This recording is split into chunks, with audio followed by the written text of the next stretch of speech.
I would love to be able to go to a party on a Friday night and drink and party till the sun comes up and listen to fucking bangers and turn up and fuck girls and do all this shit in college. Like, I'd love to go do that, but you cannot do that when you just predict a power outage at a basketball game. You can't. You cannot go and do those trivial hedonistic bullshit activities once you start to realize, once you unlock this ability of predicting the future. You just can't. You cannot associate with peasants.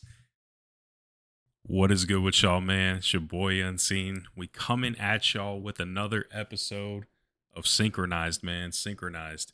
I've decided to change the name already. So this is a work in progress podcast. Righteous Rebellion, I'm not gonna lie, that sounds like a clothing brand. That was the original title, and it, like I said, it came to me in the shower, but I know it's like the most cliche thing ever. Came to me in the shower, right? But it just did not stick. I feel like a one word name is the way to go. That's the way to do it. And I think Synchronized really encapsulates what this lifestyle is about. Like, what I live is like being synchronized, being in tune, being spiritually in tune with God, and like just having your connection to the universe, right? Like in synchronicity. And I just think the name itself, the word synchronization, synchronized, just rolls off the tongue way better. So Synchronized is the name. Yeah, man. I think you guys are gonna like it way more. I already love it way more. It just fits. And yeah, I think since we're on the topic of spirituality and, like I said, synchronized and everything like that, I just want to we're gonna go deep. Like, we're gonna get deep with my journey. Okay, that's kind of what I want to do and what I want to cover. So how did I even get to this point of synchronized, and what led me to here? What brought me here? What's the arc? What's the story arc? What's the lore behind me? What is my lore? I hate all these terms. You notice how the internet, we start using all these terms. Like, the internet just starts coining lore, aura, whatever, like jester maxing, or whatever the fuck, clavicular, and all these Gen Z. They're not even Gen Z. This isn't even Gen Z anymore, because I'm Gen Z and I hate this shit. But all these terms, notice all these terms just start getting thrown around. The lingo just starts getting thrown around, and I hate that I'm starting to use it. But yeah. So what's the lore behind me, I guess? I kind of already went into this on the first video I made in this channel. Also, can we talk about this shirt real quick? Bro, I'm going to need you guys to guess how much I paid for this shirt in the comments. Like, really give your best guess. Bro, this shirt is so dope to me. This is the dopest shirt I own in my fucking closet. I love this shit. I love these shirts I got, because nobody else is going to have this shit. So that's why I love it. Is like, it's one of one. But just like this fucking channel, just like this podcast, you will never find shit like this on the internet. I promise. Because ain't nobody giving it to you real like this. Because I don't do this shit for money. I'm not trying to get clout. I'm not trying to get nothing. I'm just giving you pure, raw energy. I'm giving you energy. I'm conscious of the energy I'm giving too. That's another thing. Most podcast creators, most people don't know the energy. They're actually trying to fixate energy into things. And I know it's going to sound so spiritual miracle, like this and that, but if you want me to simplify it, I'm like consciously trying my hardest right now to like give you guys some real game, because I done been through some shit, and that's what we're talking about. I done been through some shit, you guys. So how did oh my God. I said earlier, my first kind of videos on this channel, my first couple of videos kind of detail my journey a little bit and like how I even started the channel, but I wanted to devote this part of the episode to it just to get it out the way. Uh, I think honestly, the first time I ever really got into anything spiritual, because I never grew up spiritual. I guess I'll start from the beginning. I grew up in a normal fucking neighborhood. I'm just like y'all. I grew up in a normal neighborhood, middle class, suburbs. Most people watching this already know. I grew up in a normal fucking neighborhood. Married parents, siblings, played sports, went to school, got good grades. Didn't really have a major, massive financial struggles in childhood. Uh, yeah, it's just every normal suburban kid's life, right? But then once I hit 15 or 16 years old, my first dose of like actual big trauma came into my life. And that was when my parents got divorced. And then for people who who have divorced parents, or if you've lost somebody, somebody's passed away that's very close to you, I'd say that's the closest thing to divorce that you can experience that isn't actually divorce. But uh parents got divorced, and that was like my real first big ounce of trauma. It was while I was in high school too, so it was like in the middle of my high school journey, right? That's the time in high school, you guys know, most of you watching this know, you're out of high school. When you're 15 or 16, you're supposed to be living it up. You're supposed to be going crazy. You're supposed to be doing all the shit, going to all the parties. Uh, you know what I'm saying? Fucking all the girls, like all the social things, playing sports, like doing all of this shit, right? Enjoying life. You get your first car, right? You get a driver's license. Once you get those L's, right? Everybody's like, I got to get my L's. Everybody would always say that shit. Once you get your license, you start driving, you start having fun, you start taking trips. Like, you can start doing all of that shit when you're 15, 16, right? And especially when you're not struggling too. You have a good financial situation like me. Like, you weren't rich, but like you were comfortable. You had a normal life. Imagine all that shit just gets thrown like completely away, in the sense that it gets thrown into chaos. Because like I said, I have siblings. I had to deal with this shit on my own though. My siblings were already older. My siblings had already moved out of the house. So I was dealing with this shit solo. A nasty fucking divorce. I mean, I don't know of any divorce that goes well. So that was the thing, is like people try to dress it up. I remember my parents would try to, dress it up as like, oh, it's, there's been way worse divorces, but like no divorce is good. It's not like any divorce is good. I'm not going to get into airing out their business, but that was my first real dose of trauma. I never grew up, seeing people that I loved like die or get shot at or get killed or gunned down. Didn't grow up seeing that shit. So this divorce is like the real fucking thing. And then from there, when you're 15 or 16 years old, I was just living in multiple places, bro, because I didn't like either of my parents at the time. I didn't like either of them really, because I was just so pissed off that they uh, had decided to kind of not ruin my life, but indirectly ruin my fucking life in high school, in the sense that they're changing all of this, my entire environment. They're changing my entire perception on love and romance. And that was another thing. I never had a girlfriend in high school. I never went on a date in high school, you guys. I never did any of that shit because, bro, when you go through that shit, it warps your entire perception of like how you see yourself, how you see relationships, how you see others. And I was, like I said, most people that know me watching this, bro, like I was like well over 300 pounds. So I was already chopped. I was ugly as fuck anyway. So I never had any good image of myself, no good self-esteem. I didn't think I was attractive to anybody, and I probably wasn't, but I was always the smartest motherfucker in the room. I was always the smartest person. I was a 4.0 student. Even through that, even through this divorce, I still got a 4.0. Like, where I'm moving back and forth between houses, I'm stressed out because I don't know, what's going to happen. I don't know if I'm going to be forced to like live with one parent that I don't want to be with. I don't know. There's nights where I had to just stay in the house by myself when my parents were out doing whatever they wanted to do. They were living their own life, going on dates and shit.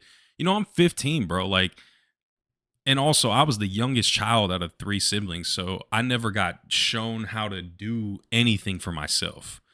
Didn't know how to do laundry, didn't know how to cook my own meals, didn't know how to do anything. Only thing I knew how to do was cook eggs and like microwave hot pockets and taquitos, bro. Like I didn't know shit. And I was just tasked with like, yo, I don't have any parents now. I got to learn to do this shit on my own.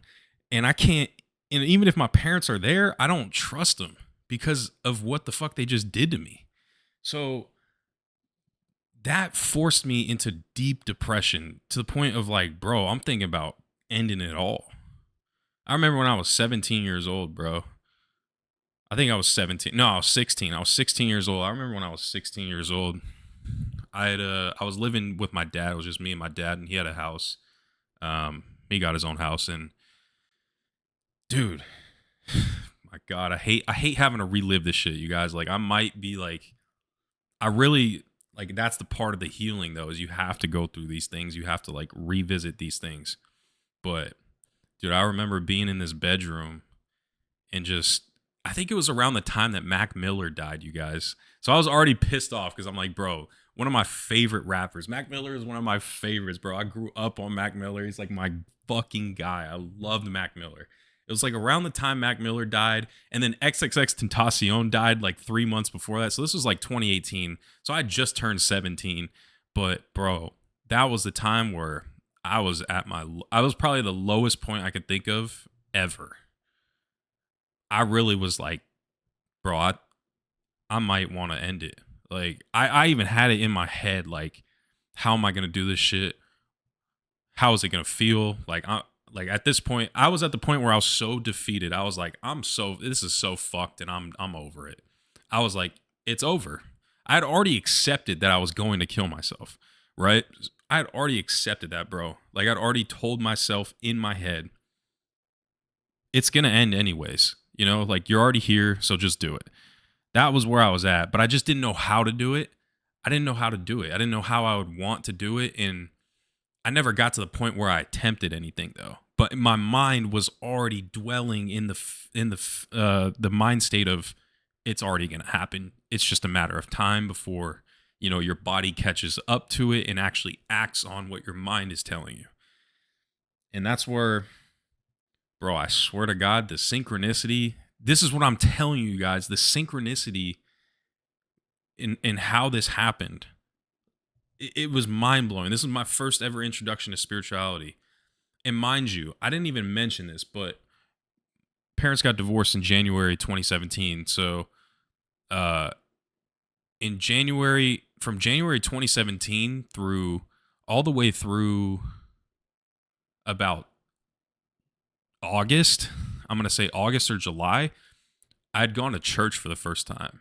And I started going to church, and I started like praying to Jesus, and I started doing all these things to where I would call myself a Christian.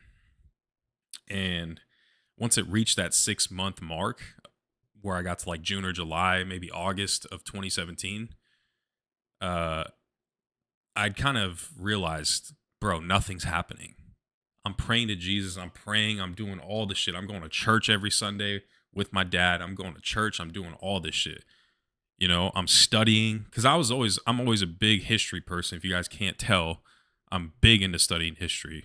So I'm studying this shit with like the intent of like, I want to understand the faith behind this. I want to understand the lore, the theology of Christianity to make it make more sense for me. So it would click easier for me. And then I would get this connection with God. And mind you, I grew up secular. So I never had really any clear understanding of how religion even worked, how spirituality worked, how a connection with God worked. So I just thought it's by what you do, right? If you do these things, you're going to get into heaven. You're going to get this connection, and you shouldn't suffer from that. And I had already been through suffering because of this divorce, right? So I'm like, I'm looking for anything. When you're at your lowest, you start grasping for anything, right? So that's what people tend to do. So I've followed in my dad's footsteps and grasped for Christianity, but bro, it didn't fucking work. I gave it 6 months. I'm praying every night. I'm on my knees at my bed every night.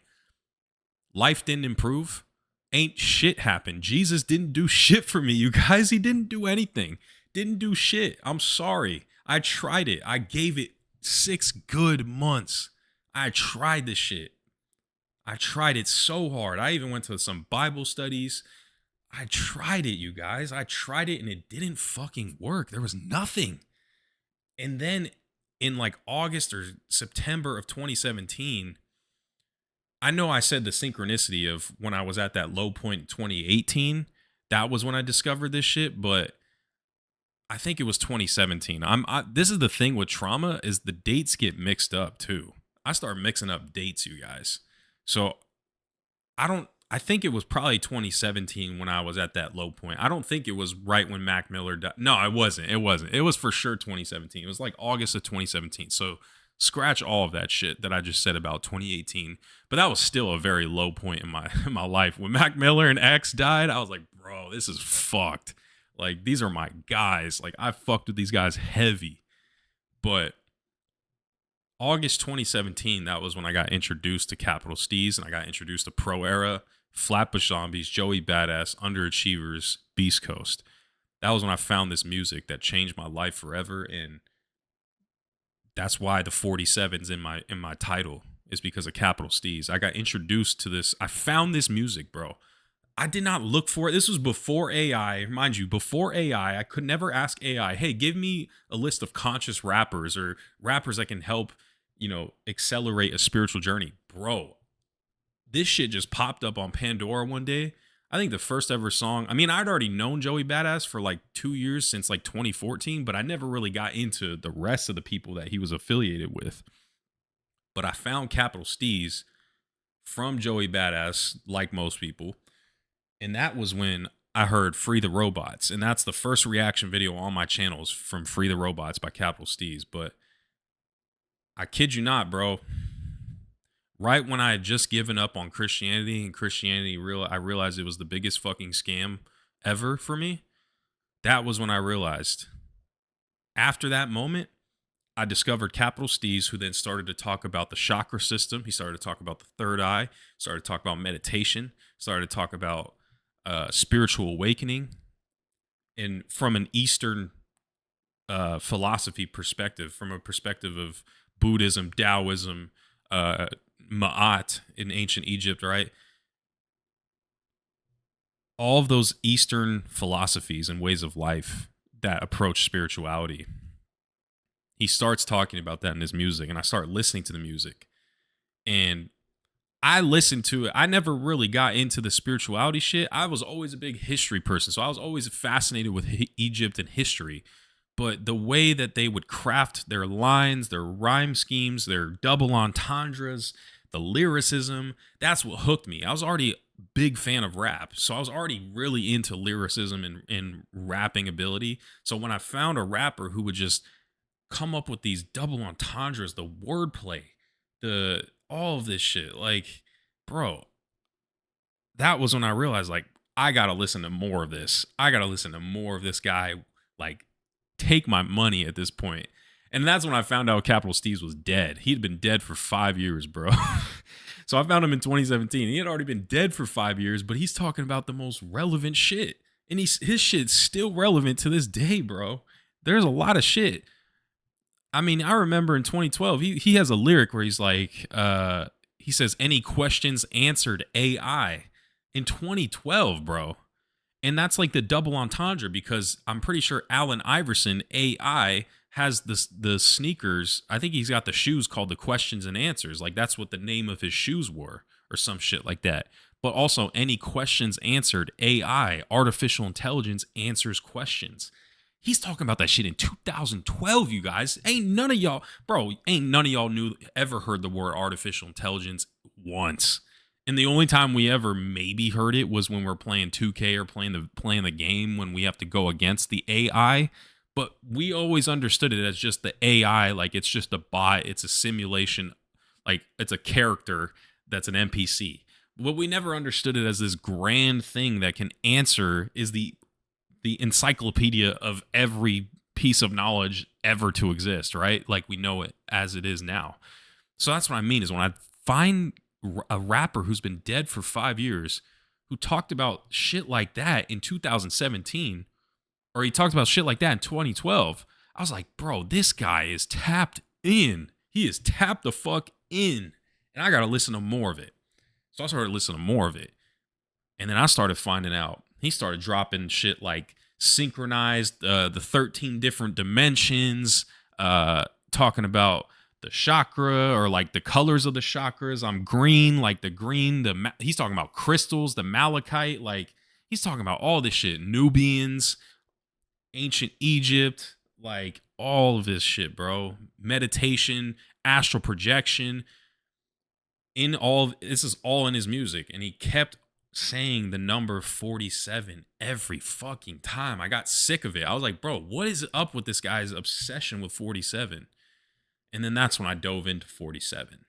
And then that's when I started, and when I dove, what I mean by dive into 47 is I'm going on Genius and I'm researching lyrics. Mind you, when I'm listening to this guy Capital Steez, I'm on Genius reading all the lyrics, trying to understand all of the hidden meanings, the double entendres, the wordplay he's using. So you can read people's annotations on Genius of the lyrics. And that was where I started to figure out, like, oh, he's talking about this. Because sometimes I don't understand what people are talking about. It's like you're speaking a different language when people are rapping about shit you've never heard of. Because like I said, I grew up secular. So I didn't have any religion. I didn't know what meditation was until I reached the age of 15 or 16. I had no idea what meditation was. I knew what prayer was because we grew up in the West, where Christianity in Western religion dominates. So we obviously know what prayer is, but bro, I didn't know meditation until that time. So I started, like I said, going on Genius, reading lyric annotations, and then from reading those lyrics annotations, they start those annotations. They sometimes link like an interview that Capital Steez did to that explains the line, and then I would dive down the rabbit hole of, okay, let me go watch his interviews. Let me see what he's talking about, because I'm trying to understand what the fuck this 47 thing means. Why does he always mention it? So then I researched the interviews, and some of these pro era interviews, you guys, like, there are gems inside of these interviews that Capital Steez did. And I realized since Capital Steez died in 2012, he didn't have a lot of interviews out there. But the people he associated with, like Joey Badass, CJ Fly, Kirk Knight, who else? Flatbush Zombies, right?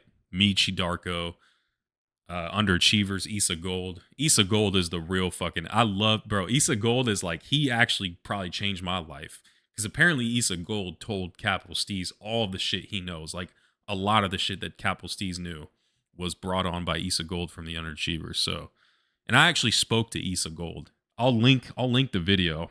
I spoke to Issa Gold on the phone. Like, I FaceTimed the motherfucker and started asking him all these questions back in 2020. So I'll link that video right now, but go watch my conversation with him. It was fucking super enlightening. It was crazy. I'd love to talk to him again, for real, to see his updated views on things and, you know, see what his outlook is as he's matured throughout his spiritual journey. Because, bro, that guy's seen it all.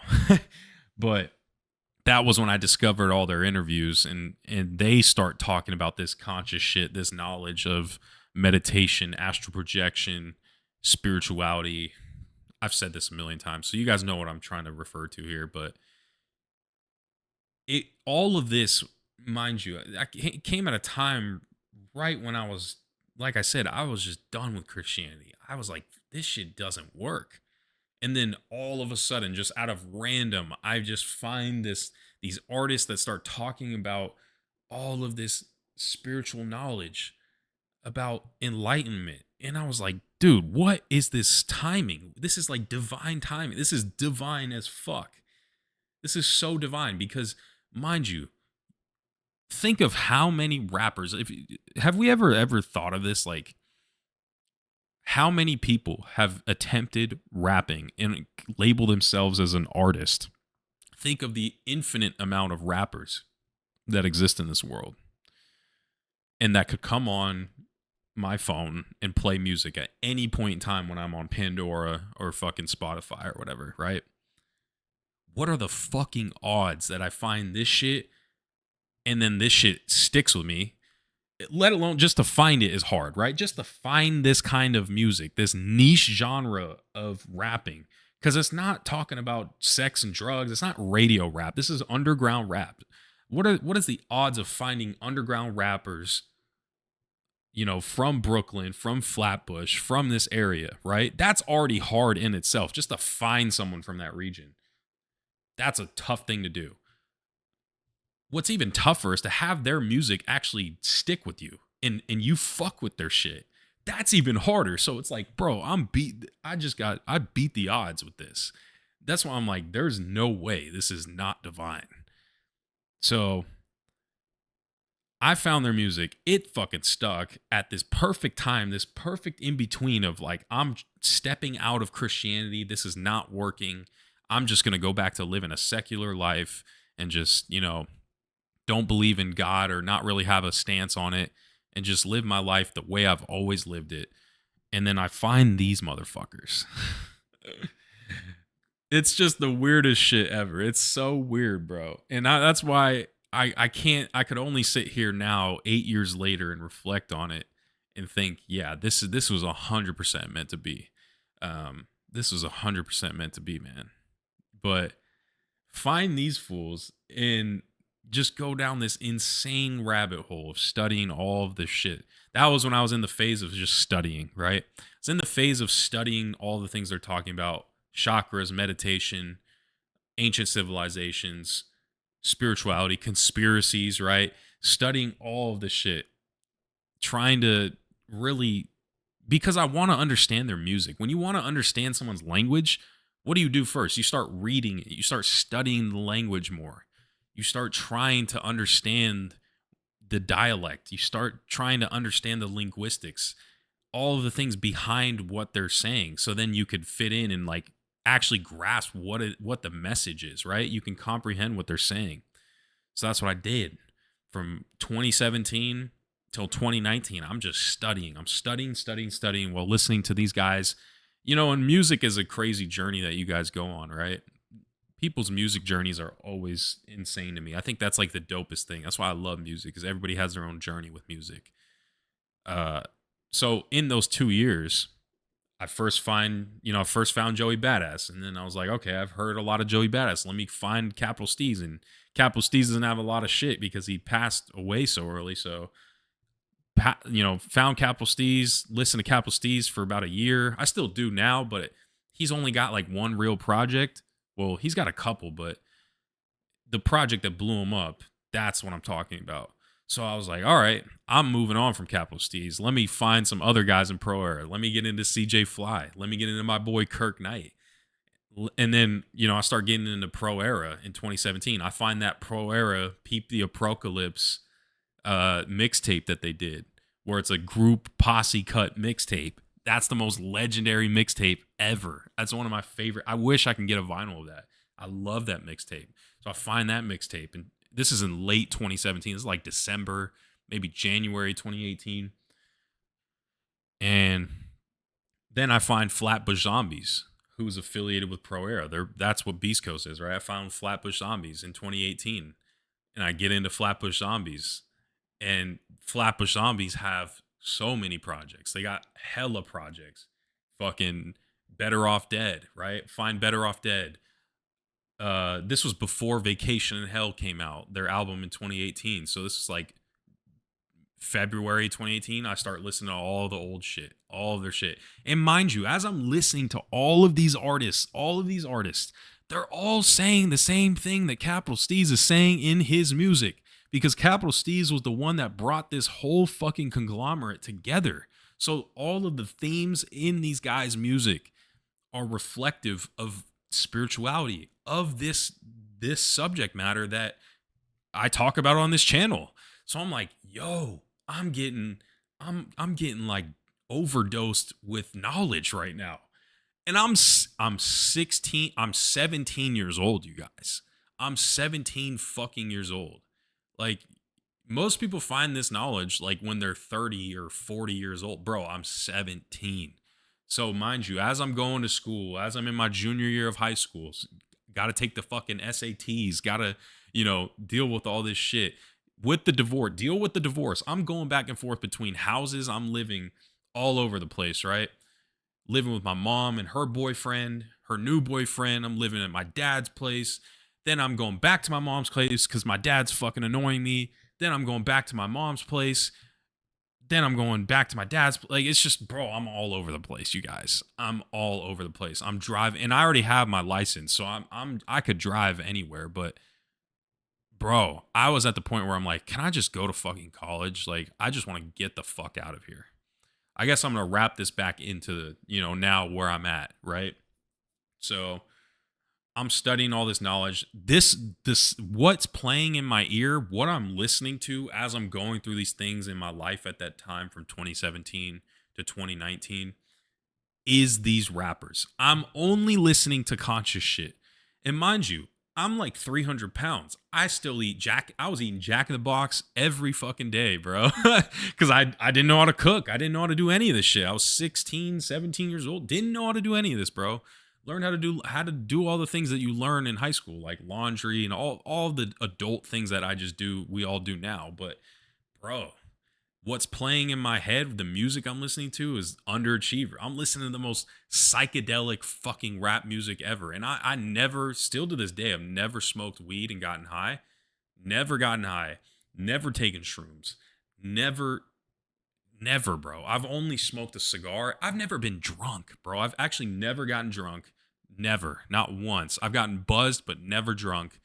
And I hated getting buzzed. Fuck getting buzzed. Like, this is the dumbest shit ever, you guys. Like, I don't know why people get drunk, but that's another fucking topic for another video. But those artists are what's playing in my car. I'm bumping this shit in the whip. If I'm hooping, if I'm hooping, I'm still listening to this shit, bro. This isn't even music to hoop to. It's not like some fucking, Migos. It's not like I'm trying to like get turned. Most people listen to Migos at that time, right? 2017 is when like Culture came out. So most people are listening to Migos, Drake, fucking Lil Yachty, Lil Uzi, right? This is the SoundCloud era.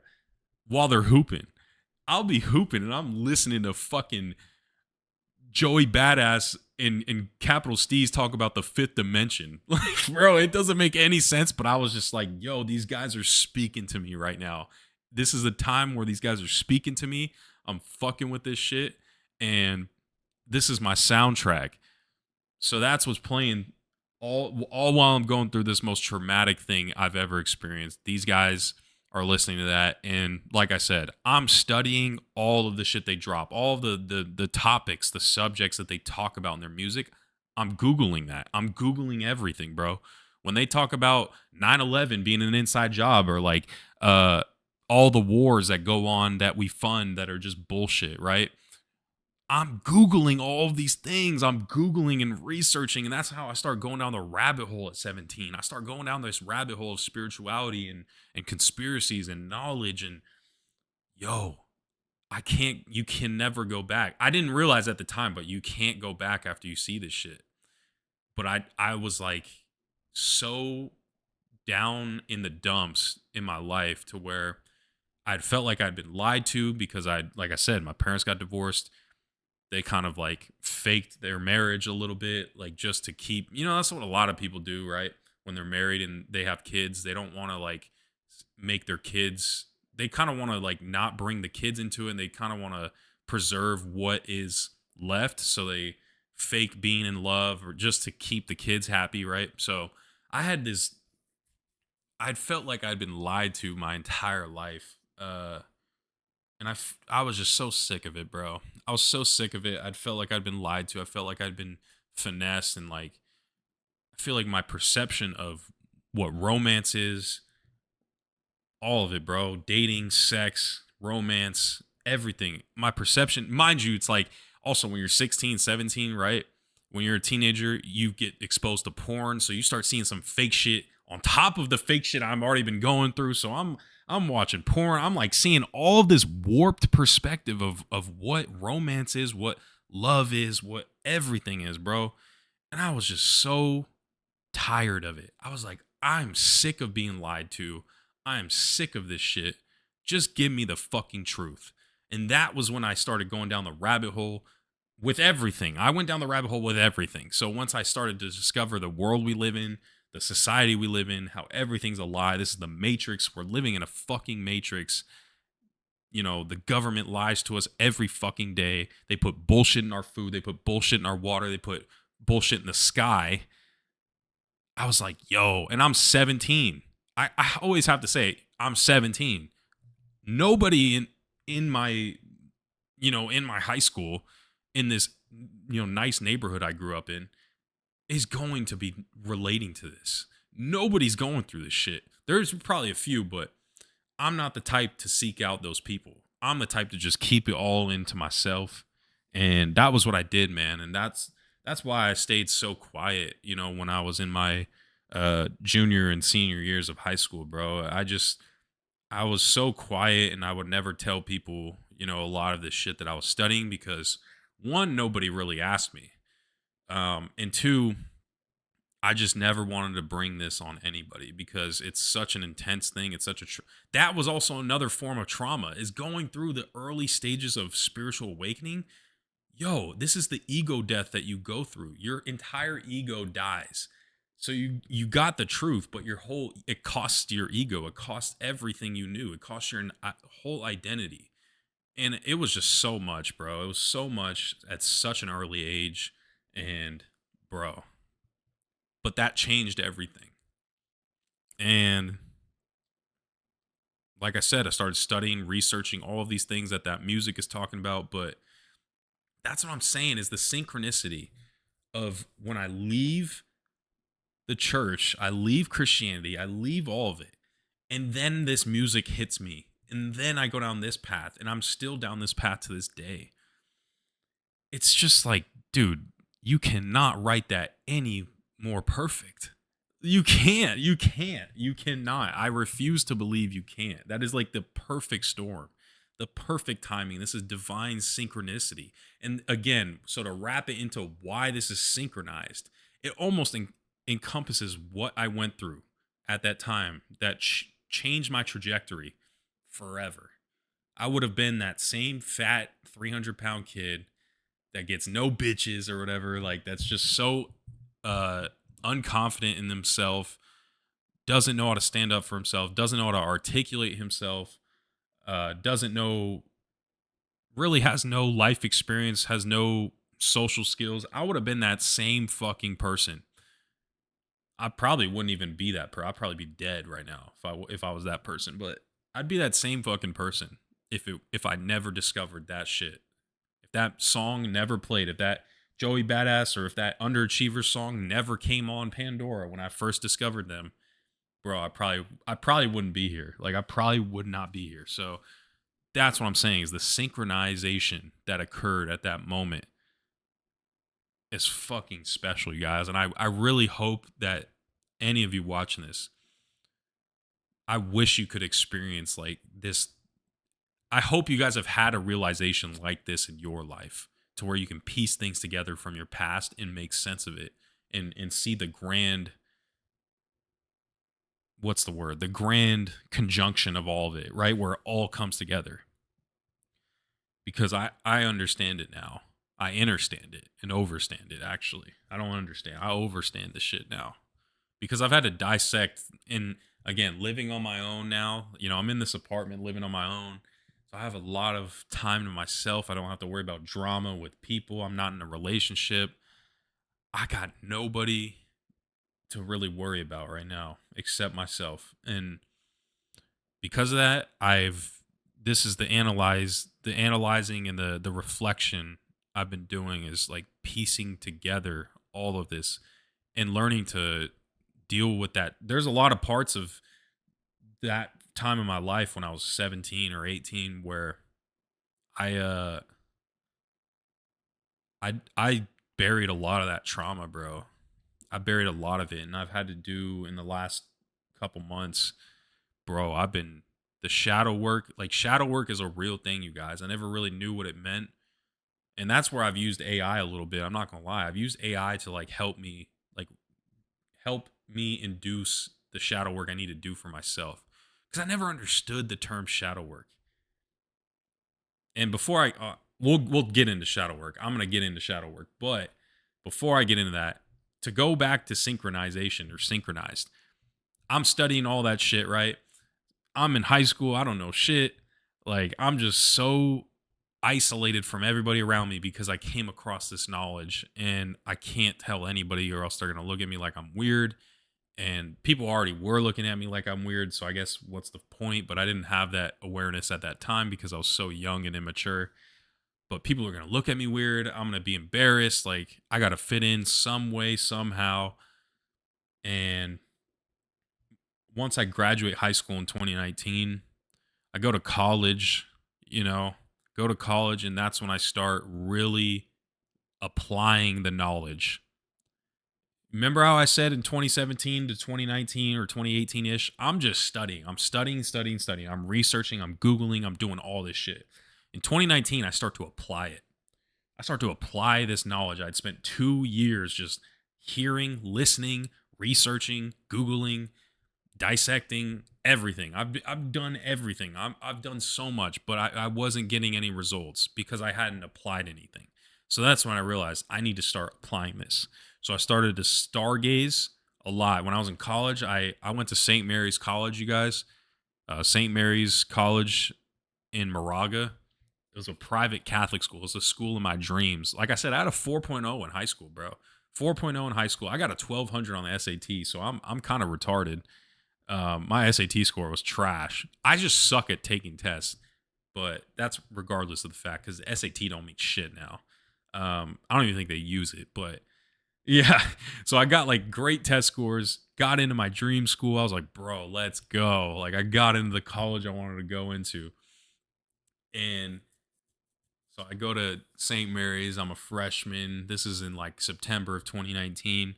I'm a freshman. I'm like living in the dorms. I hate the shit, by the way. I That was a short-lived experience going to St. Mary's, short-lived, but that was when I started to apply that fucking knowledge. And it was really in November of 2019 I started to get into heavy meditation. Heavy. I was like, let me try this meditation shit. Let me give it a shot. Let me see what all the fucking hype is about. All the shit that capital Steez and underachievers and fucking Michi Darko and all these fools from Flatbush, Brooklyn would talk about on psychedelics. Like, let me try this shit. Let me see if there's any validity to it. Because I'd already been experiencing the synchronicities and the angel numbers and all of the shit by seeing 47 all the time, but I never got into like deep meditation and deep spiritual practice. So I'd already knew there was some kind of validity to this knowledge. It wasn't like Christianity when I tried it where I'm not getting any results. No, like I was getting results. I was seeing the numbers every day. I'm seeing the numbers. I'm seeing, connecting the dots and just seeing that there's more to this world than what meets the eye. So, but I had never really tried deep meditation. And then I tried it in November 2019 in my dorm room when, my roommates like out hanging out, going to parties and, you know, kicking it with all the people like you do in college. Even my experience in college, you guys, like I was such a fucking loser too. But I didn't have a social life in college because I can't relate to people. You guys need to understand when you know shit like this, the average person, you cannot relate to these people. It is the hardest thing to do. I don't know why. The only way you can be friends with those people in college that are just trying to be there and have a good time and turn up and party and, partake in all this hedonistic bullshit, the only way you can fit in with that group is if you sacrifice and give up all of the shit that you just discovered. Meaning you have to dumb yourself down. You have to pretend to be someone you aren't just so you can fit in. And I was tired of that because I'd done that my whole life. I'd already done that my whole life throughout school, throughout everything, throughout sports that I played. You have to fit in. You had to fucking play a character. I had to do it even in my family life. I had to pretend to be someone I wasn't just so I wouldn't piss off people in my family and turn shit into arguments. And I had to do that. I had to play someone I wasn't. So I'm good at that now. And I realize now you have to do that in the corporate world when you're working jobs. You got to pretend to be someone you aren't, which that's a whole nother fucking story I can get into. That's a whole nother episode I can talk about of the corporate bullshit that America, really just the world, has to deal with. This is a problem. It's a fucking problem. Like, nobody can be their actual selves. But I'm very good. I know how to pretend and I know how to play the game. I know how to finesse motherfuckers, right? So at that time, though, in college, I was like, I'm not going to pretend to fit in and be this person that, is the typical college goer, you know. And mind you, it's a private Catholic school I went to. So people are rich. I did not belong. I already didn't fit in just by extension. I had to take out massive loans just to be able to go there. But people are fucking rich. I didn't get any scholarship. People are rich as fuck. It's a private Catholic school in fucking Walnut Creek, bro. Rich as fuck. It's like $70K a year to go there. So I already didn't fit in because I'm listening to rap. I'm listening to psychedelic rap. I grew up, right near Antioch, to where I'm going to school with people who are from the hood, who have been through some shit. So I already am like tapped into the culture. But these people are like the people that I'm going to school with at this college. They had way better lives growing up than me. They had shit. They drive Mercedes. They drive fucking Beamers and shit. Like, they're loaded. I'm driving a 2009 Honda Civic, like, with 100,000 miles on it, bro. Like, I did not belong at this fucking school. I did not belong in these groups. Couldn't relate to anybody here. And I was like, just off of that alone. And now add into the equation the fact that I know that 9/11 was an inside job. I know that there's fucking GMOs in the food that poison our bodies. I know that there's, that the United States government plotted on killing its own civilians in the 60s and was going to blame it on Cuba. I know that was a thing that they tried to do, and it never happened, thank God. But I just know these fucking things. Like, I know that they control the weather. I know that they used weather modification in the Vietnam War in the 1960s, in the 70s. I know that they did that. But these people don't know that. None of these fucking people, none of these 18-year-olds in college at this fucking prestigious white Catholic school know this shit. Nobody fucking knows. So I'm like, how do you wrestle? How do you walk around every day in those halls, in those on campus, in the halls, in the going to the cafeteria? How do you walk in just with all of that knowledge in here, with all of it, on top of going through the divorce that I had been through, not that I had been through, but my parents had been through, living on my own for the first time, like living outside of my hometown. Now I'd left my hometown, right? So I'm not even in my hometown anymore. So I'm just like, dude, there's so many things going on. How do you walk around and make friends? You don't. You just don't. And that was the thing. You really fucking don't. And I didn't. But again, just like I am right now, where I'm just kind of chilling alone, vibing alone, you start to, when you have that time to yourself, you have that time, you have the ability to really explore who you are from the perspective of your soul. Not just explore your physical body, but you get to explore the deepest parts of your soul. And that was what I did. So in November 2019, I started heavy meditation. I'm listening to frequencies like 432 hertz frequencies. I'm meditating in my dorm room. I'm trying to astral project, you guys. Like, I'm trying to do all this shit right now. It's 47 on the clock right now as I'm talking. I see a 47 right now as I'm talking. That's crazy. But I'm trying to do all of that shit, I had never had any experience too. I didn't have a teacher. Like, I didn't have a spiritual teacher or anything, bro. Like, so I was just doing it based upon being in the moment. I was just in the moment. I was like, I'm going to just, like, I'm taking deep breaths. I'm focusing on my breath. I'm emptying my thoughts. I'm relaxing my body. All the things that you need to do in deep meditation. And, when you start off, it's the fucking hardest thing ever. I actually haven't meditated in like a couple months, bro. Like, I'm not even on my shit right now. But when I first started, I couldn't help but pick up my phone or like not or like not pick up my phone. I couldn't help but like think to pick up my phone and or like try to scratch an itch on my body or think about, oh, what if somebody comes into my, what if my roommate comes back in, or what if like a car alarm goes off? Like those are the thoughts when I'm laying still like this and just in deep trying to meditate. All of those thoughts start coming in, and if you've done meditation, you guys know what I'm talking about. All these distracting thoughts start coming into your mind. But that was the first time I tried it. I was like, bro, I was expecting to be levitating in the pyramids. Like, what the fuck is going on? This is not what I was told when I'm listening to rap music about spirituality. I'm listening to this fucking psychedelic shit. This is not what I thought it was going to be. I was like ready to be levitating above my fucking dorm room. I was ready to just be in the fucking astral planes doing, like tripping, just tripping. I was ready, but I felt like I gotten finessed. I felt like I gotten let down after that first time I meditated. I was like, bro, is this just like Christianity where I'm not getting results?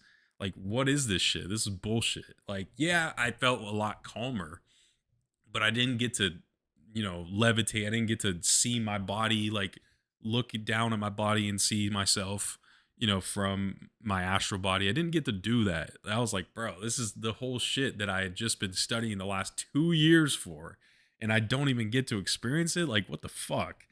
So I was so pissed. I was like, all right, I'm calmer, but whatever. But here's the thing. You got to try again. You got to keep going at it. You have to keep doing it. And I didn't give up with it because I applied. So I started applying the same mentality that I had with the Christianity shit, right?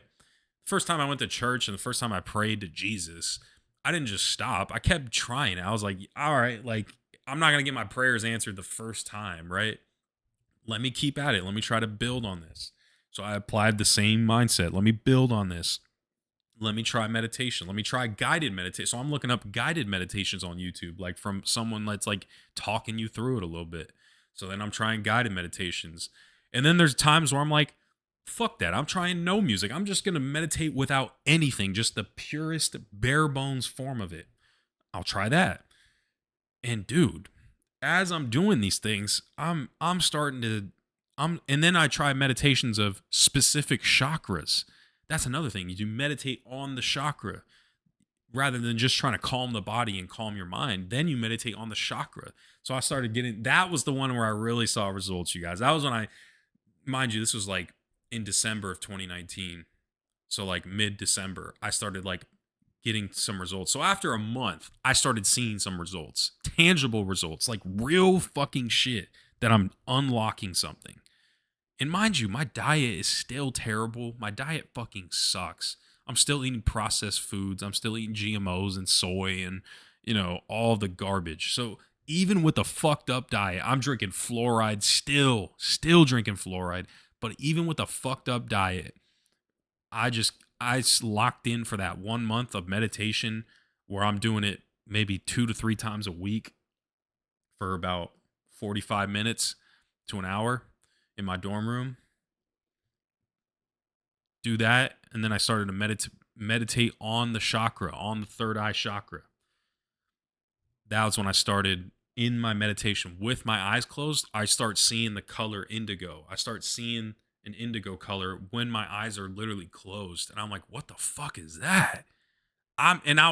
Sometimes I think, am I telling myself, is my subconscious mind telling myself that I'm going to start seeing indigo?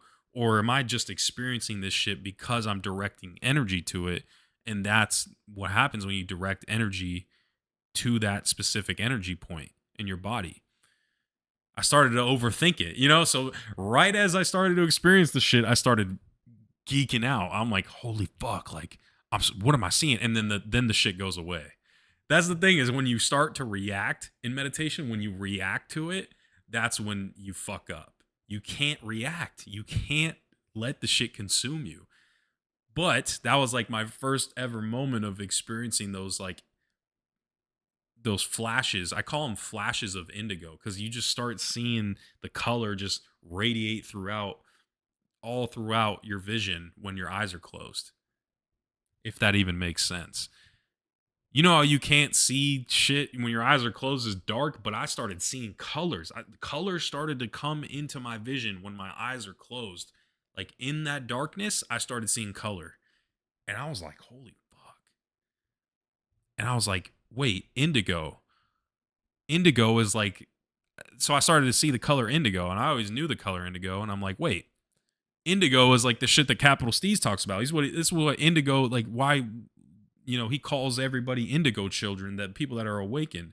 Like, this is the indigo shit that he's talking about. I was like, oh my fucking God, he's not bullshitting. These people, these artists, these rappers are not bullshitting. This is real shit.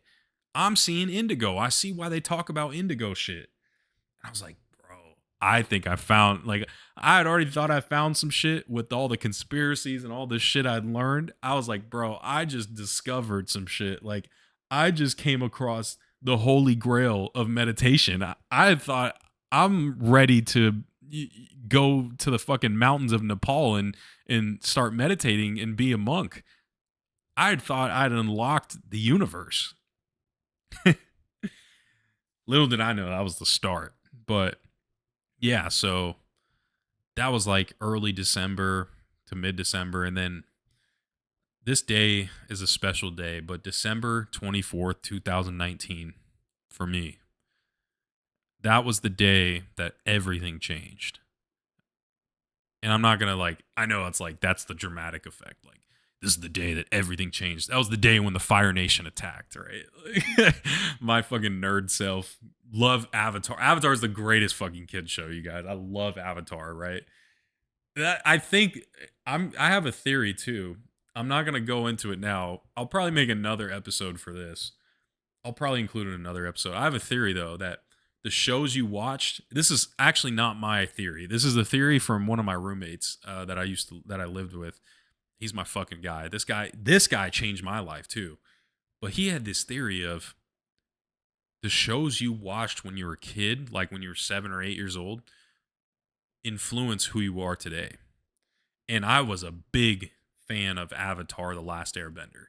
And Avatar: The Last Airbender, interestingly enough, talks about chakras, meditation, the spirit world, all of this shit that I'm talking about now. And I'm like, oh my God, I probably like unlocked some shit from my childhood. Like all of the program, like the programming, that was the good form of programming when I was a kid that I experienced was Avatar, bro. Even though they whitewashed the fuck out of all the characters, but the content of it. And I was like, I had discovered that recently. This was something I came to like probably 4 months ago of like, holy fuck. I keep saying the word like. Oh my God. I need to stop. But that was something I discovered about 4 or 5 months ago of this concept of the shit that you consume when you're a kid really does influence who you are now. Because I was into Avatar and Avatar talks about all the shit I was just talking about. So yeah. But yes, December 24th, 2019, everything changed. Everything. Because that was the day that my fucking it's the craziest. You're not gonna believe me. You're really not. I don't expect anybody here listening right now or watching right now is going to believe me when I say this. But I have to say it because it's literally what happened. This is the exact thing, verbatim, what happened. I cannot make this shit up. This is exactly what happened on that day. Right here, like right here on my forehead. So, like, right just above my eyes, middle of my forehead. Not the middle, because the middle of my forehead's like right here, but just right in between my eyes, I should say. Bro, I don't know how to describe what I felt, but like it's almost like somebody like crumpling up paper, like crumpling up something. Like picture that feeling of like something like grinding in this area, like internally. It's not like it's on the outside. It felt like but it felt like something was trying to like come out of my head, if that makes sense. Something was trying to like poke itself out of this area, and it's like grasping, it's like grinding itself inside. And I was like, what the fuck And this is while I'm consciously awake. This is while I'm awake. This is like 4 p.m., right? I'm pretty sure I think I went to San Jose that day and I was going out to eat with my family, and I'd just be in the car and that shit's going on. This grinding feeling of like this. It's probably the size of, maybe the size of a date. If you ever had like a date, like a medjool date, the size of a date. This is what it feels like, is something like that. Just grinding and trying to like poke itself out of my head. That was when I realized, holy fuck. And while I was going through that, I'm, like I said, I'm in the car, right? It's like 4 or 5 p.m. The sun's like kind of setting because it was daylight savings. So the sun fucking goes down at like 5 o'clock or whatever. Bro, I'm looking at the street lights and my eyes start hurting. I'm like, oh my God, like what the fuck? This shit's so bright. And it's just some normal street lights, you guys. It's just some normal yellow street lights, and then traffic lights too, stop lights. I'll look at the lights. I'm like, oh my God, bro. Like, I'm like, I need to shield myself. Like, I'm about to be blinded by this shit. Like, what the fuck is going on? That was when I started. The first thing that happened once I realized that, I was like, I gotta Google this shit. Like, I gotta look this shit up. Somebody has to be experiencing this shit of this area. So I'd already known this area is where the third eye is. And I started to look up, like, what are signs of the pineal gland or like the third eye, like starting, like what happens when my pineal gland or my third eye I start seeing flashes of indigo. My eye, like, internally starts, this gland like starts trying to move, or like something's like moving in that area. And then what happens if I'm like sensitive to light? What happens if light is trying to blind me? It feels like it's a blinding feeling. And bro, everybody's saying you just opened up your fucking third eye. Like, you just activated your pineal gland. And that was when I realized, holy fuck. I did the shit that all I'd studied the last 2 years talking about, of like waking up, opening up your third eye. That's what all these guys in Capital Steez, Joey Badass, CJ Fly, Kirk Knight, Rockamouth, Dirty Sanchez. I'm trying to name all the fools. Issa Gold, Octa Savior, Michi Darko, Eric the Architect, Zombie Juice. Who else? I'm forgetting some fools in Pro Era. Nick Caution, Jab 47. Who else? Bro, Aaron Rose or A Lost Soul. I'm naming off all these fools because these guys all changed my fucking life. But all of the shit that they would rap about, all of Desi Hines. See, I'm really not trying to forget anybody in that group. Desi Hines, dude, all of the shit that they were rapping about is real. It's fucking real. It works. You can try it and it works. Unlike praying to Jesus and praying to Jesus, which isn't even the real name of the motherfucker. The letter J didn't exist until 1,500 years after the fool died. So praying to the person with the wrong name, it didn't work. But this shit did. This shit fucking worked. And that was, ironically, so to loop this back into synchronization, right? This is the biggest example of synchronization that I've ever experienced. December 24th, 2019, right? That was when it happened, when I experienced that. Well, guess which day Capital Steez passed away and ascended, December 24th, 2012.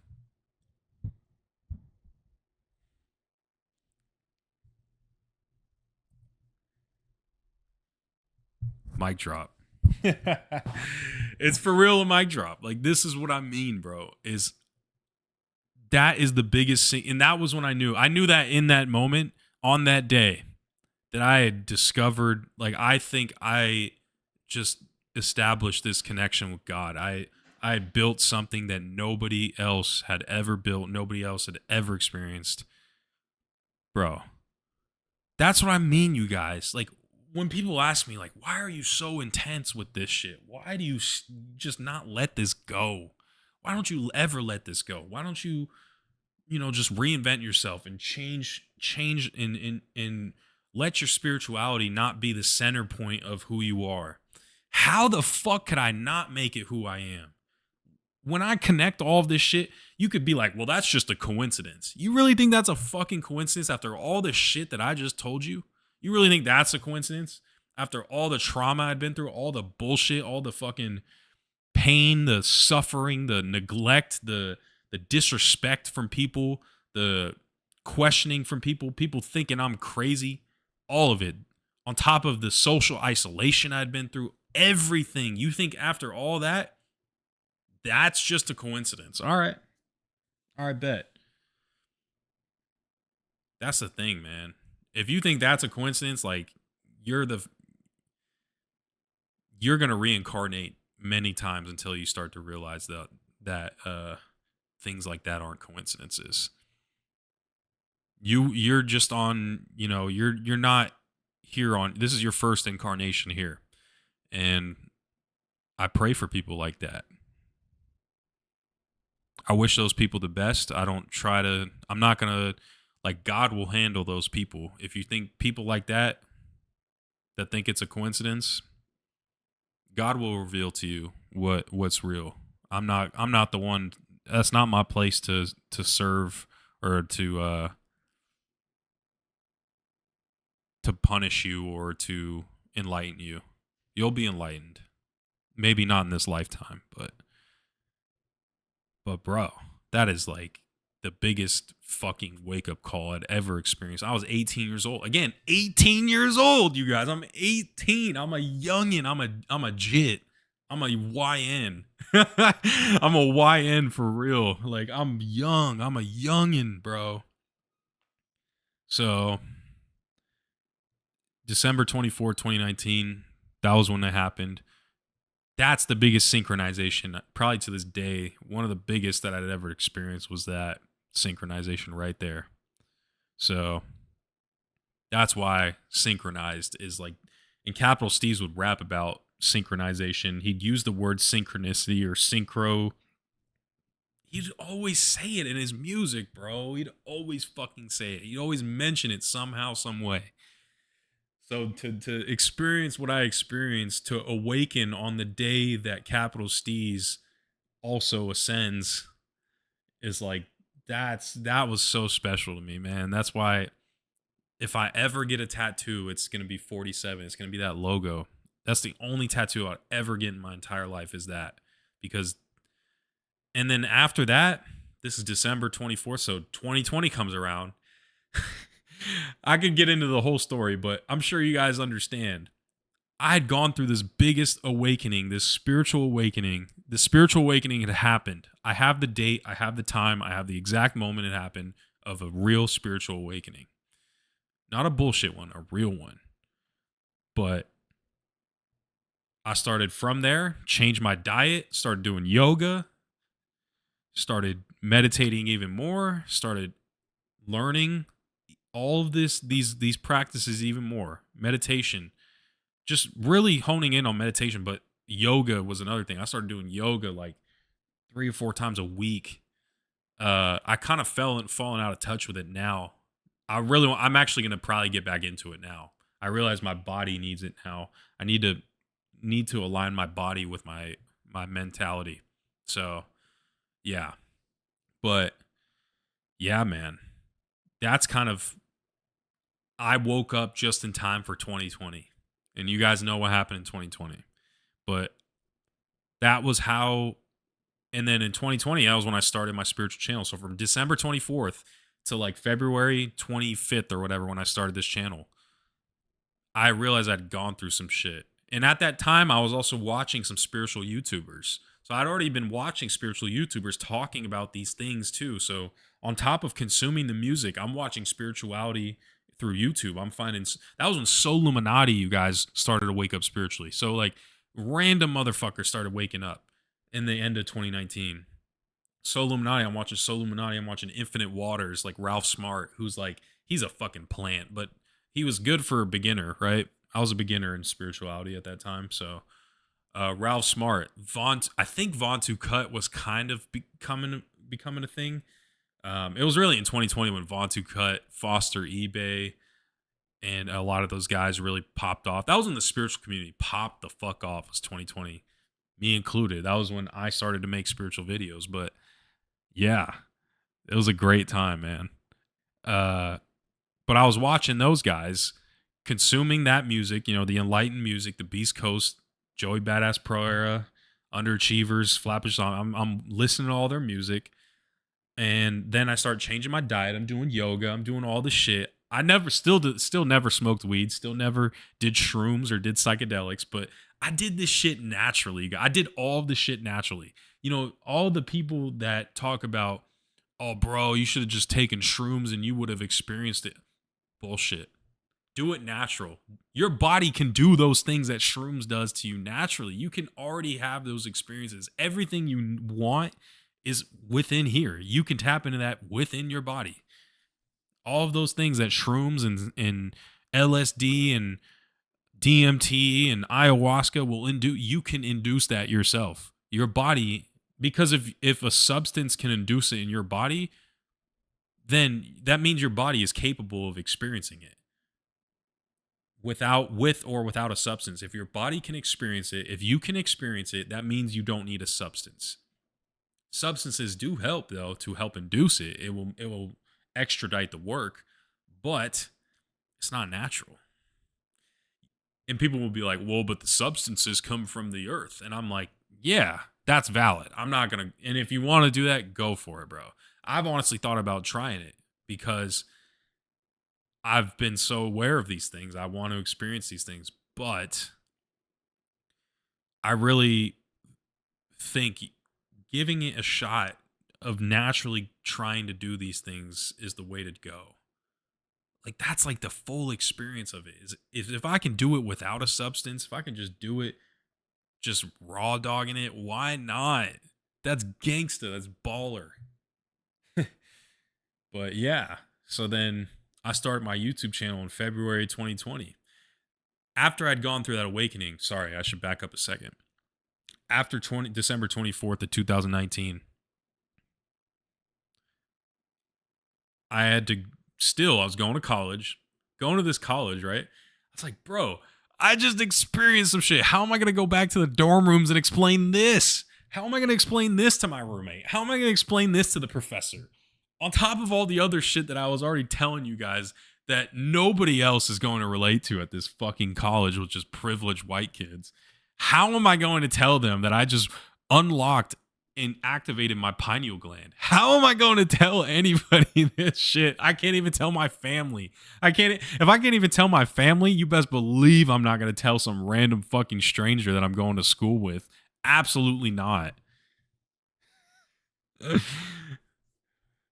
So that's what I'm saying is I'm wrestling with this shit day in and day out after I'd gone through this awakening. And really, I was like, what's new? I'm just experiencing another miracle, just another generational event, another historical event in my life I'm experiencing at 18 years old. Just another one. No big deal, right? I already experienced like 3 other ones prior to that with fucking parents getting divorced, all this trauma with fucking moving out and living in a city by myself, living on my own for the first time, like already experienced those things. So that's just no big deal, right? Now I got to factor in the fact that I just woke up and just killed off my ego for good now, in the sense of my ego is for sure dead. I will never see shit the same ever again for sure now. I'd already kind of gone down that conspiracy rabbit hole of, oh my God, like what the fuck do we live in? But then I'd gone down this spirituality rabbit hole of, bro, my body is more than just a body. Like this is more than just a physical body now. Like I have energy inside of here that unlocks psychic abilities and all this shit. And I should mention, prior to starting the YouTube channel, so after that day I awakened on December 24th, 2019, I'm wrestling with all that. I'm going to college. Like I can't tell anybody this shit, but I'm still living. I'm even more validated. So I'd honestly reached a point of I started to gain a little bit of an ego now. Like not gain an ego, but my ego had died, but then your ego starts to build back again, right? Not that quickly, but in the sense of oh my God, this is so amazing. I have to show somebody, tell somebody, I have to broadcast this somehow. And while I'm going through, I was unsure of what the fuck do I do? What do I do? How do I tell people? How do I tell people? How do I do this? How do I put people onto this? This is the most amazing thing I'd ever experienced. But I'd received the confirmation I needed that this shit was real. This shit works and it's real and it's spiritual and it's proof. It's actual proof. It's like I didn't need faith. I don't need faith that something's gonna happen. No, it fucking happened. It actually happened. I didn't need faith. Like I'm praying that my prayers get answered and this happens to me. No, motherfucker, it happened. It actually worked. It worked. I put in the work. I was talking to God. I'm like, yo, let me synchronize with you. Let me experience this. I want to experience you. I want to fully go into this with the intent of I want to establish a connection. And that's what happened. It worked. It actually gave me something. And I was like, yo, I just found some shit. I found some shit. And nobody else has found this clearly, because if they did, they would be carrying themselves a lot different. They would not be focused on partying and drugs and, hookup culture at this college. They wouldn't be focused on this shit. They wouldn't be eating the GMOs every day, or they wouldn't be eating fast food and fried food. And they wouldn't be, looking weird at you if you try to change up your diet, or if you bring up the fact that, you have shock. They wouldn't look at you weird if you brought that up. So that's when I knew. I was like, I might be the only one that ever experienced this in this entire school of like 5,000 people. I might be the only one that's going through this, because nobody else that I'm talking to is giving me clear indication that they went through this shit, which is fair, because most people when they're 18 years old don't go through a spiritual awakening. They don't do that. They don't activate their pineal gland at that age. They just don't. So, yeah, man.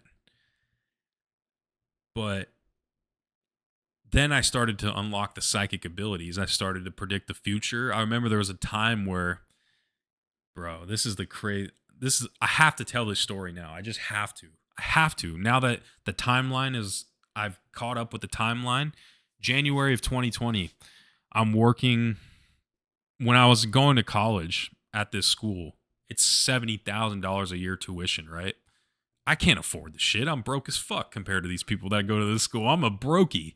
I don't got that kind of money. My parents just got divorced. Like, ain't no way. I'm using the FAFSA. I'm getting grant money from California. I'm getting all this shit. I'm trying to find a way to make some bread to pay for this school, right? Another thing that I had to do was work. I had to work a job at the school. And one of the jobs that I had was, and I'm sure if you've been to college, a lot of people have this job. I was always into sports. I played sports my whole life. So I'm like, let me get a job like in the athletic department. So one of the jobs is you like collect tickets at the fucking sporting events. And St. Mary's, if you guys know, St. Mary's is known for their basketball. They're a basketball school. So they made it to March Madness plenty of times.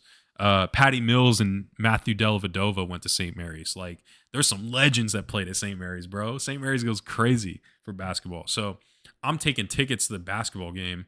This was in like January of 2020. I think it was January 23rd of 2020.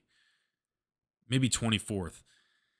Taking tickets at this basketball game, and I have to stand outside of the stadium. There's two entrances to the stadium. There's the main entrance at the front, and then obviously at the front.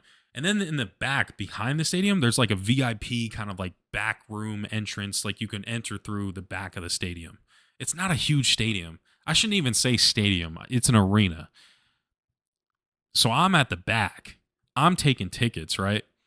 I'm not inside. I don't know what the fuck's going on. It's probably like halfway through the first quarter, right?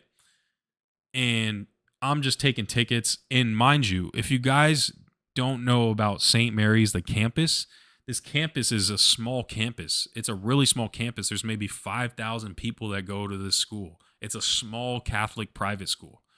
And in this area, though, that I'm in, that the campus is on, surrounding it is nothing but trees, bro. It's nothing but California, like redwood type trees. Probably not redwoods, but just hella fucking trees, right? It's California. It's just hella trees. So I'm at the back outside the stadium in the back entrance, and I'm outside, right? So it's like halfway through the first quarter, normal fucking game, right? I'm just standing out there with one other person. We're just standing at the gate ready to take or scan someone's tickets. We have these little scanners, right? So like we're scanning motherfuckers in, scanning all these like alumni, right? All these alumni that are age like 65 or whatever, scanning them in.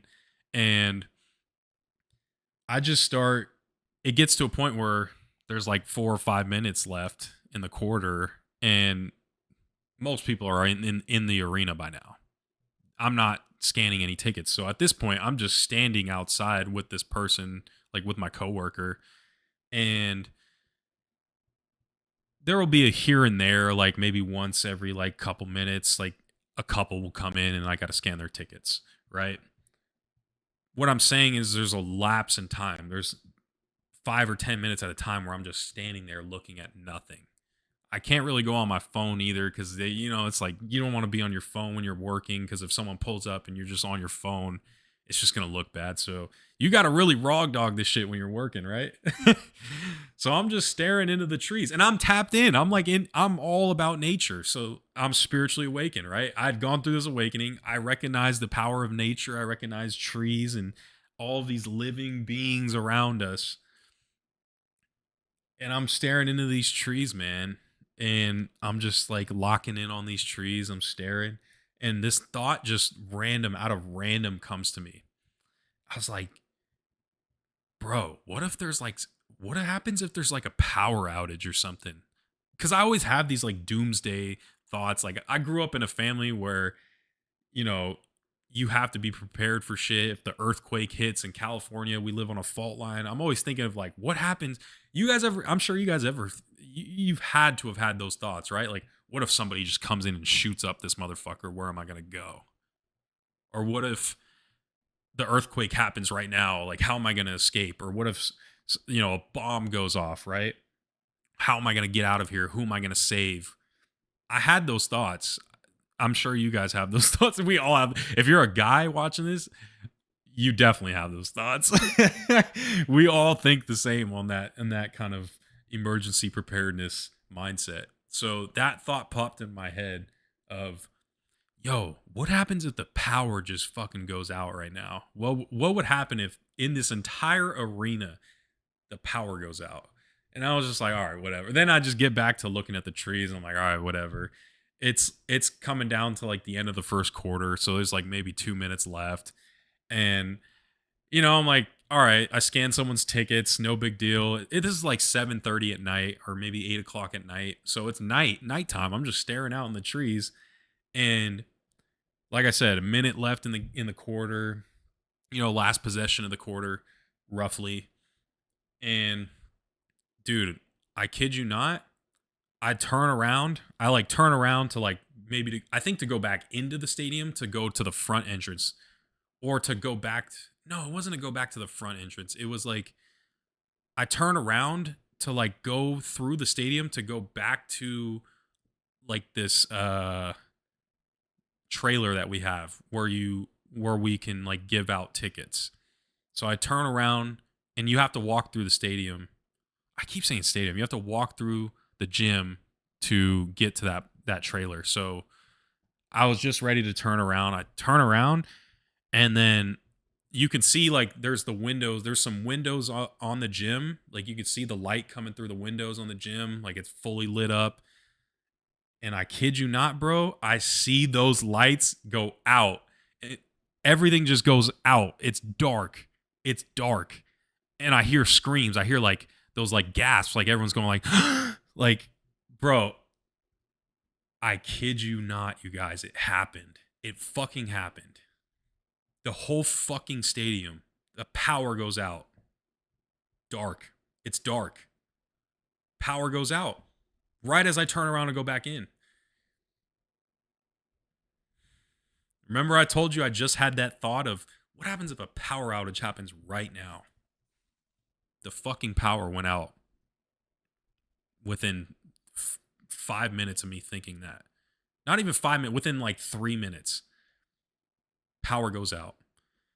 You want to know what my first reaction was? Everybody's sitting there like, thinking, what the fuck? Like, oh my God, something's going to happen. What the fuck's happening? You want to know what the first thing I did was? Just smile, bro. I smiled. I smiled when that happened.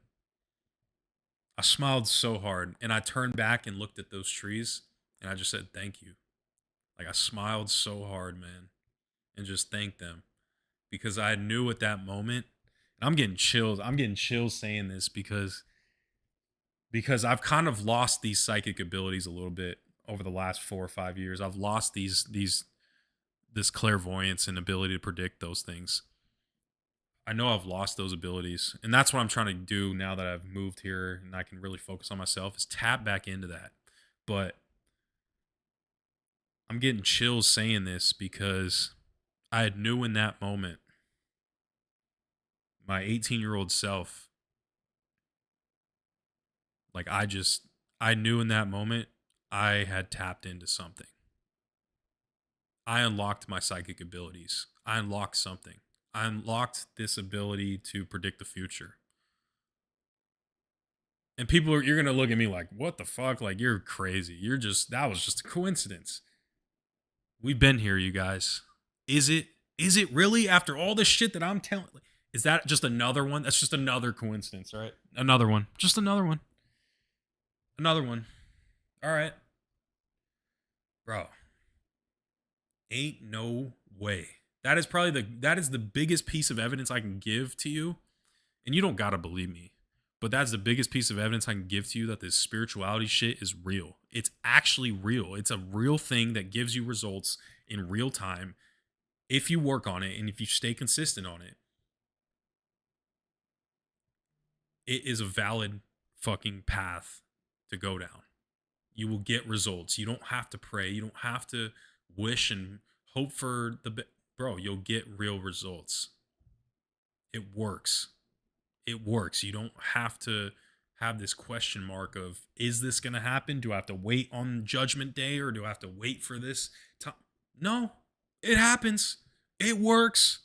It works, you guys. You just got to put in the effort and set a conscious intention of, I want to grow, I want to learn, and I want to be exposed to the real shit. I want to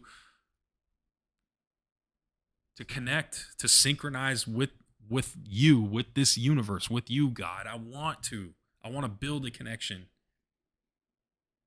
It's a real thing, man. It's such a real thing. But that's the biggest piece of evidence I had. And in that moment, like I said, I just smiled while everybody else is gasping in fear and thinking they're going to die.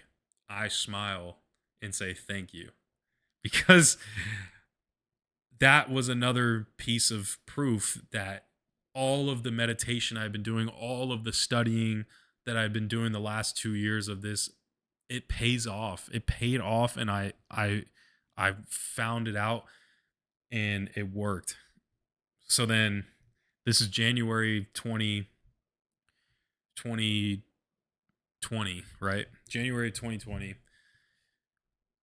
And now from January 2020 to February 2020, I have to wrestle with that. So now I got to go back to school again. Got to go back to fucking school again. All these classes, I got to go to classes now. I got to go to the cafeteria. I got to go eat. I got to go hang out and do these things. And while wrestling with the fact that I just fucking predicted a power outage at this basketball game on a random Tuesday night. You think I'm gonna relate to anybody in this fucking college now? It's a lost cause, you guys. It's a lost cause. I don't relate to anybody. There's nobody else that is doing that shit. No one. And I don't say that out of ego. I don't say that out of I'm better.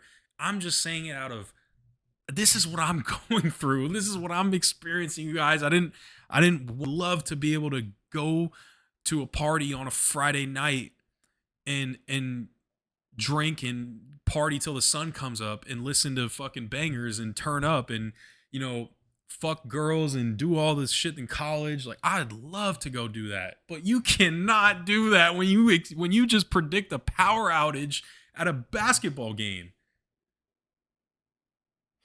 You can't. You cannot go and do those trivial hedonistic bullshit activities once you start to realize, once you unlock this ability of predicting the future. You cannot associate with peasants.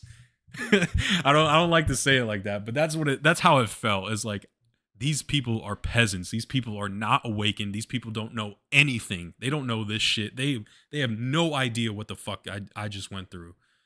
You'll never know. You'll never experience it. That's when I started to develop like a spiritual ego kind of started to develop, but bro, that was my raw emotions at the time was ain't nobody gonna experience that shit. And I'm not gonna be able to relate to anybody. So I might have brought that on myself too. I may have told myself because I'm not gonna relate to anybody, because I know somebody's not going through this, or I convinced myself that nobody's going through this, then I almost kind of confirmed that's what's gonna happen going forward. So I see the flaws in my own logic at that time, but I was still very immature, bro. I was 18, 19 years old, roughly. I was very immature. But still, man, it was crazy. It was the craziest shit I'd ever experienced up at that point. So for the next month, like I said, I got to go to classes and deal with fucking tests and quizzes and studying and all this shit. Meanwhile, this is in my head. Like, I just went through this shit. Are you kidding me? I just went through more. I'm going through more generational, once in a lifetime experiences at 18 years old. I'm going through more of it. What's the point of this school shit? What's the point of going to school? What's the point of doing this shit? What is the reason? Why even do this? There's no point in going to school. This is the matrix. They're just trying to indoctrinate me. They're just trying to program me. Like, fuck that. I'm done. That's exactly what happened. I started to realize I just unlocked some shit. I just realized I'm more than this physical body, and I shouldn't be trapped in a fucking school, in a prison, to learn some bullshit version of history, bullshit version of communication, of psychology. It's bullshit. They're just trying to indoctrinate all of you. Like, they're trying to pump in their agendas into these courses through the curriculum. Don't get me wrong, there's probably a few courses in college that are very, very beneficial, but I started to see through a lot of the professors' bullshit, because the professors are the ones that determine how your experience is, right? So when I'm in liberal California, I'm getting a biased perspective of the curriculum from a biased lens. And that's everybody. It could be the same thing if I'm in rural fucking Arkansas going to college there. The professor is going to be very fucking biased if they're from there. But that's the issue with the education system in general, though, is there's everybody's so biased and they're not teaching you. And that was when I realized, why are none of these schools teaching us this shit the meditation, the astral projection, none of these classes are teaching that. This is the most insane thing ever. They're not even teaching us how to do taxes, so I don't expect them to teach that. But they're not teaching anything practical, is what I realized. So mid-February comes around. I was like, I got to get the fuck out of here. I'm done. I'm not going to college anymore. Fuck this. I just experienced some shit that changed my life. I'm not going to college. I'm done. So tell my parents who are paying for it, right? I was like, I'm done. I'm not going to go to college. I'm going to withdraw. And hard conversation was had, because then I had to realize, like, well, how the fuck am I going to, I didn't really think it through. It just on pure intuition, instinct, I'm done. Like, I'm done. I can't go to school anymore. I learned some shit about the world. I can never go back, and I will not go to school anymore because this is bullshit. So I withdrew. Long story short, I withdrew from that college, from St. Mary's, in February of 2020. Got my parents an 85% refund on the tuition, which is basically your entire money back, relatively. Got them their money back. I was like, all right, I dodged a bullet, because imagine if I stayed. And then the reason I say I dodged a bullet, because this was February 2020. Well, guess what fucking happened in March of 2020? Exactly. But February 2020, I don't want to jump to March right now, but February 2020, that happens. I withdraw in the middle, get my refund. I'm living back home, so I got to move everything back to my mom's house, living back home. And I didn't know what I was going to do. I was just like, I'm going to take a break. I'm done. Like I'm going to take a break for like and just live. And honestly, is that what I told myself? Am I going to take a break? No, I think I had, you know what? Okay, I messed it up. After I withdrew, I knew instantly what I wanted to do. I remember this is what I wanted to do. All right, scratch that. So after I got the withdrawal thing, really after that event happened, so the first week of February, I was like, bro, I gotta tell somebody now what I just went through. And I was really contemplating, I gotta make a YouTube channel. Like maybe I should make a YouTube channel and start talking about this journey because I'm experiencing some shit nobody else is experiencing. I got to say something. So I was like, maybe I make a YouTube channel or like maybe I make a podcast or maybe I start just posting on Instagram and like saying in my stories like what I'm going through. I don't know. But then like once so then a week passes by. This is like second week of February. Before I'm about to tell my parents I'm withdrawing and get them that refund, I have a conversation with one of my friends who actually helped me move this couch into this room. Um, my friend Jordan had a conversation with him, and I told him all this shit that I'd gone through, and he understood because he's actually been awakened for a long time. Like he's one of the first, probably the first person in my life that I knew of that was spiritually awake. Uh, but we really weren't talking all the time. But I called him up and I was like, he knew what I was going through in my life. He knew like the divorce. He knew about that shit. He knew I was in college for the first time. And I told him, I was like, bro, I gotta get out of it. Like I'm withdrawing from this place. I can't go to school. This is bullshit. Like I can't do this anymore because I learned too much. Like I went down the rabbit hole. I learned too much, and I was like, I think I'm gonna start a YouTube channel, bro, and start talking about this. He was like, do it, bro. Fucking do it. He's like, remember me. He'll still say it now. He's like, remember me when you come up. But yeah, he was my first subscriber. But had that conversation with him, just, and that was when I knew, like, all right, I'm gonna start a YouTube channel and do this shit and start talking about my journey. Start doing the things that I actually want. I've always wanted to make YouTube videos. It's crazy. I always wanted to do like gaming shit, or I always wanted to like play games and do reactions and do all the things that I would see from YouTubers back in the day. Because I'd always grew I when I was 14 or 15, I watched YouTube. I watched gaming YouTubers. I did all the shit. I liked it. So, but this time I knew why I had to do this. I didn't just want to start a YouTube channel just for nothing. Like I knew I had something that sparked me to do this. So, I was like, I'm gonna withdraw, drop out, start a YouTube channel, and I'm gonna fucking make it.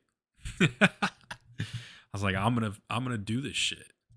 So tell my parents that. I was like, I'm gonna withdraw. I'm not going to school, and I'm gonna become a YouTuber, and I'm gonna do this shit because I have a story that nobody else has ever been through, and I know I went through some shit, and I know this is divinely guided, and that was when I started a YouTube channel. So I got the withdrawal, or I had to move back home in those 2 weeks. So like by the time the end of February came around, I just moving back to my mom's house, and I didn't know what the fuck I was gonna do. I wasn't like planning on working a job or anything. I was just like, I'm gonna chill for like a little bit and just focus on this YouTube shit. Give me a year, and maybe I'll go back to school. I'd always been good at school, so like I know how to play the system, and obviously now most people know I graduated college, so I knew how to finesse the system. I knew what they wanted and for grades and what the schools wanted, what professors wanted. I already knew because I'd done it my whole life. So, but in that time, got them that refund, started the YouTube channel in February. You can look at the date I started this YouTube channel. It was like February, maybe end of February of 2020. And that was when I made my first video. And then 2 weeks later, the world fucking shuts down. And that was when I realized, again, I had dodged a bullet. When I got my parents that refund of tuition, I I fucking, again, the clairvoyance, the predicting of the future. how this is working in my favor. I get them this refund. I refund them all their fucking money. This is 70 grand a year tuition. I get them this refund. And then the world fucking shuts down. And all those motherfuckers at that school, and not just that school, but every school, every fucking private school, every Harvard, Yale, all of that shit, all those expensive UCLA, all those schools, Stanford, all those people paying, almost six figures in tuition for to go to school. They got to pay that money still, but now they got to sit on Zoom all day. And that was when I realized, oh my God, they're getting finessed. Like, thank God I withdrew from this shit. Thank God I'm out of this place. Because I would have been I probably would still be in insane debt. I'm actually still making student loan payments just off that first semester, bro. That's how much money, like, I didn't have. Like, that's how broke we were in relation to the tuition. I'm still making loan payments from that semester. And it's now 7 years later. But that's what I mean. Imagine if I did 4 years of that. Imagine if I did 4 years, how much debt I would be in right now. Bro, oh my God. I feel for anybody watching this video. If you have like that amount of debt, I feel for you, my friend. I don't know how to say it, but you got finessed. You did. But you got to own it. You got to be like, all right, I took the L on this, but I'm going to boss up my life and do this shit and get out of this. But again, the spiritual psychic abilities working in my favor of knowing intuitively that was the right time to get out of that place, because then everybody's forced to wear a mask in that college. Everybody's forced to do the social distancing. And I knew that was bullshit from the start, because like I said, I'd already been down the conspiracy rabbit hole. I'd already been studying this shit about what goes on with governments and tyrannical overreach that they partake in. So once that happened, I was like, this is the new world order. This is the shit. This is the Alex Jones, like, I got the documents right here. Like, this is the new world order. They're gonna force vaccination everybody. Like, vaccination checkpoints. And bro, like, I already knew that shit was from the jump. Like, I knew once the lockdowns hit, I just knew that was it. So I knew it was bullshit from the start. And I'm glad I didn't have to be forced, to stay in school and take COVID. I still never took one COVID test. I didn't take one test, not one. Didn't take a test, didn't get the vaccine, didn't do any of that shit. Still to this day, never did. But that's what I mean, is the spiritual abilities, the synchronization, how synchronized everything was, to know intuitively that's the time to withdraw, get the refund, get out of there, right? That was the time to do it. That was the time to start the YouTube channel, because then 2 weeks later, you could make a whole fucking, all of your content's going to be fixated on exposing this matrix that you had been studying the last 3 years about. So to make a long story short, I'm going to wrap everything up now and say 6 years later, I'm still experiencing synchronicities in my life with other life events that I'm going through that just prove that this is all divine, man. It's all a divine experience, and I love this shit. As hard as it is, it's such a difficult thing because it's very lonely, bro. Most people can't relate to me. I can't tell this to most people in person, and it's hard to explain. Most women wouldn't understand it either. I think most women would get real turned off by this because of how intense it is. When I explain it to them, it's a very intense, traumatizing thing that I'm still dealing with, and I'm trying to process and really fully grasp that this is what I went through. But yeah, a lot of women get taken aback by that because they think, like, well, I don't know what they think. I think that's the thing, is like, I'm starting to figure out, like, things are starting to change for me. But I remember at the time, like, a lot of women just get turned off by that because it's funny too, because you'd think like women are more spiritually tapped in and everything, but they think that they probably try to think that I'm like playing a character, or I'm faking it, or I'm just trying to I'm trying to fuck by pretending I'm the astrology guy or something. Like, bro, I'm not lying about this shit. Like, I'm not lying. But that's the problem, man, is most people can't relate to those. I think it's just the idea of people not being able to relate to that. Most people can't relate to those experiences. I don't think they can. And if they do, and most people don't want to talk about that. That's another thing. When I'm talking and having conversation, most people don't want to talk about these life-changing things. They just want to talk about, what's on TV, what episode of Euphoria they're on, or uh did you watch the NBA playoffs last night, or how did the barbecue go last week? Like, bro, most people don't want to talk about, like, so tell me, run me through, like, when you were meditating and what you experienced. Like, most people don't want to fucking talk about that. So you can't relate to people when that's all I want to talk about versus them. That's not what I want to talk about. So, yeah, man. That's what's been going on though. Uh I don't know where I'm kind of going off on a tangent now, but yeah, it's so divine, it's crazy. But it's lonely. I guess that's where I was trying to wrap this up with. It's a lonely, it's but I have to be content and like realize that's what comes with being exposed to this knowledge and these experiences. I had to sacrifice that. I had to sacrifice a lot of superficial surface level connections with people that I could have had uh, in order to gain this awareness and understanding of the universe. I think that's what I had to give up. So, but I'm grateful for it every day, man. I thank God every day that I just think that I'm so thankful that I know the shit that I know and I've experienced what I've experienced because it's so magnificent. At such a young age too. I'm so young too. I'm still not even 30 years old yet. So, I can only imagine how crazier it gets, but yeah, man. I guess I got nothing else to say. That's a whole episode right there.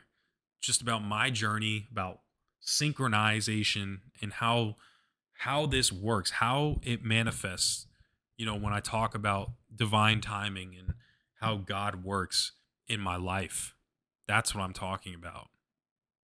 So, that was my story really from 2016, 2017 to 2020. I could get into what happened after 2020 in another podcast up until now, but I think those are the pivotal moments of why I started the YouTube channel. If nobody's ever heard of it, that's why I started this shit. That's why I wanted to start Synchronized. That's why I wanted to do this because it just fits. It's so perfect. I love how it's coming together. And like I said, it's a work in progress, but I love building these things like this because it feels so righteous. It feels like I'm doing what I need to be doing. And I want to share that with you guys. Like, find that thing that in your heart just feels like the right thing to be doing. And that's yeah. It feels good, man. I may not be the most consistent with it, but it's great. Like when I get it going and I'm recording and doing this shit, it feels great. So I'm gonna stop ranting. You guys are probably fucking sick of it. You've probably fallen asleep by now, but yeah, man, that was my story. I can talk about this shit for days. You guys already know this. I can talk about this for days. Uh, Next episode, definitely down to get into like how to do shadow work, how shadow work works, how shadow work works, how shadow work actually, the process behind it. Down to talk about that. I can also talk about some surface level shit.